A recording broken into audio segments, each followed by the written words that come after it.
Hello guys, NautoAce here, and I want to give my thoughts on the latest EVO news. So the reason I'm doing this is sort of a follow-up on my thoughts on EVO of 2021, because if you don't know what happened there, Sony bought the rights for EVO, and then of course you're wondering why that happened, because at EVO of 2020 there was a controversy.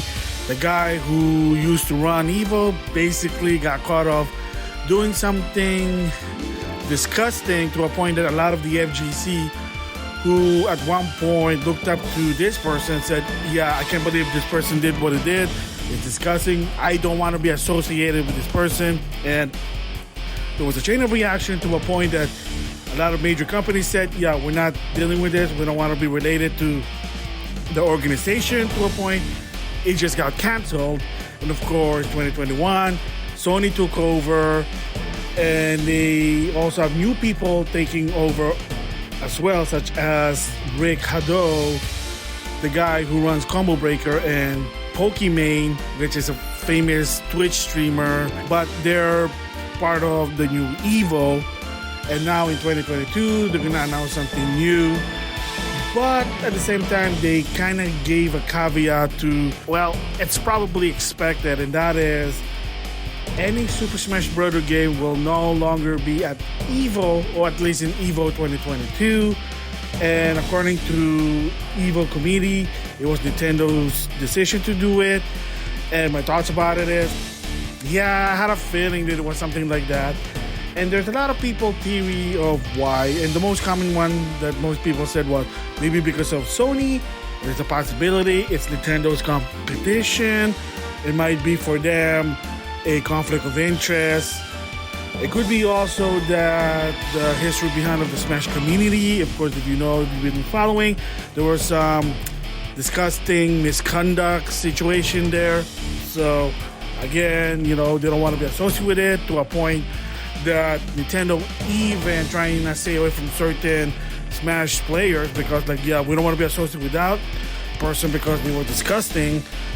And then of course, to some extent, is some even said, and I probably agree with this one, is that Nintendo, to some extent, they are not in the business of esports. Whether you like it or not, that sort of affects there. So there's a lot of theory there, but it kind of makes sense. So for me, maybe it is a Sony thing because they are an old company. It's just a bunch of grandpas running the place, whether you like it or not. Yes, there are new faces there.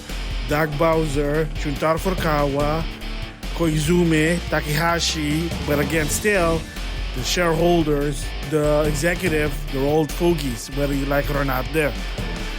So they probably say, yeah, that's not going to fly. And then, of course, like I said, due to the misconduct of a lot of this Smash tournament player, they don't want to be associated with them. So again, it's not something that they understand, but anything that's bad that can ruin the reputation of the company, of course they're going to stay away. And of course, like I said, they are not into esports. And I said it before, I'm going to say it again, that there was a financial report a long time ago with Shuntaro Furukawa, and someone had asked, like, what do you think of esports? What's your stance? And Shuntaro did say that for them, esports is a secondary thing. If it makes them money, if it benefits the company, they'll consider it. But if there's always going to be a problem, they're going to stay away, like, yeah, we're not going to deal with this. And of course, right now, there's a lot of controversy with EVO, with the Smash community to some extent, whether you like it or not. So they're probably trying to stay away from that one again and again, whether you like it or not. And I said it before. Sakura, yes, in the past when he was young, he actually said this, he was a tourney player.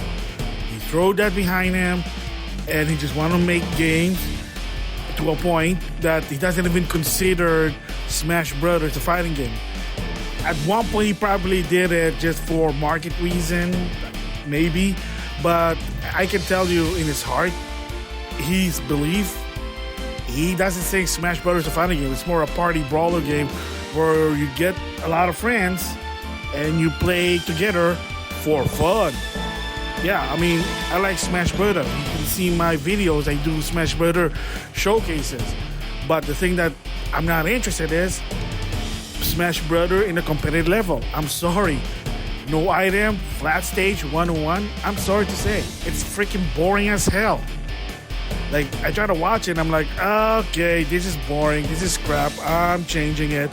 If I want something like that, I'm going to watch Street Fighter. I'm going to watch Guilty Gear. I'm sorry to anyone that's offended with the Smash Brother tournament. I'm sorry, but for me, again, it's just not interesting to me. And probably the same goes with Sakurai. But when there's money, maybe. But to some extent, there's not even money in any Smash Bros. Tournament. I mean, I've seen videos, a lot of controversy, like, guess what? What can you win in a Smash Bros. Tournament? A new controller, some gold points, coupon to get some games for cheap, whatever. They're not going to give you fight money. And I'm granted, I mean, for the community, I feel for you. But again, like I said, whether you like it or not, Sakurai and Nintendo, they don't think esports is vital for them. It's like a secondary thing. I mean, it is what it is there. So, nothing personal. Thoughts about it? Yeah, I had a feeling that when a lot of changes happening with EVO, with what's happening with the community, they are going to they're going to change their strategy to protect themselves. And they just said, yeah, you know what? We don't want to be in EVO. We don't want to do this type of thing. But at the same time, and I was watching one of Max's video, I do agree with what it said. The best thing for Nintendo, and I did say this too, and I agree with Max, that Nintendo should just really just leave the Smash community alone. Let them do their own thing in the corner, their own tournament. I mean, there's this thing with Panda Global, but again, I don't know what's going on with there right now. Don't really care. Again, not interested. So, yeah, it is what it is. Not really too sad. It is kind of unfortunate for the community, but again, you know, best of luck. Let's see what happens, what they're gonna do. There's already someone who's gonna try something with the Smash community, so thumbs up. But again, to the community, best of luck, and we'll see what happens in 2022 and beyond. You know, it is what it is. So with that, I'll see you guys later.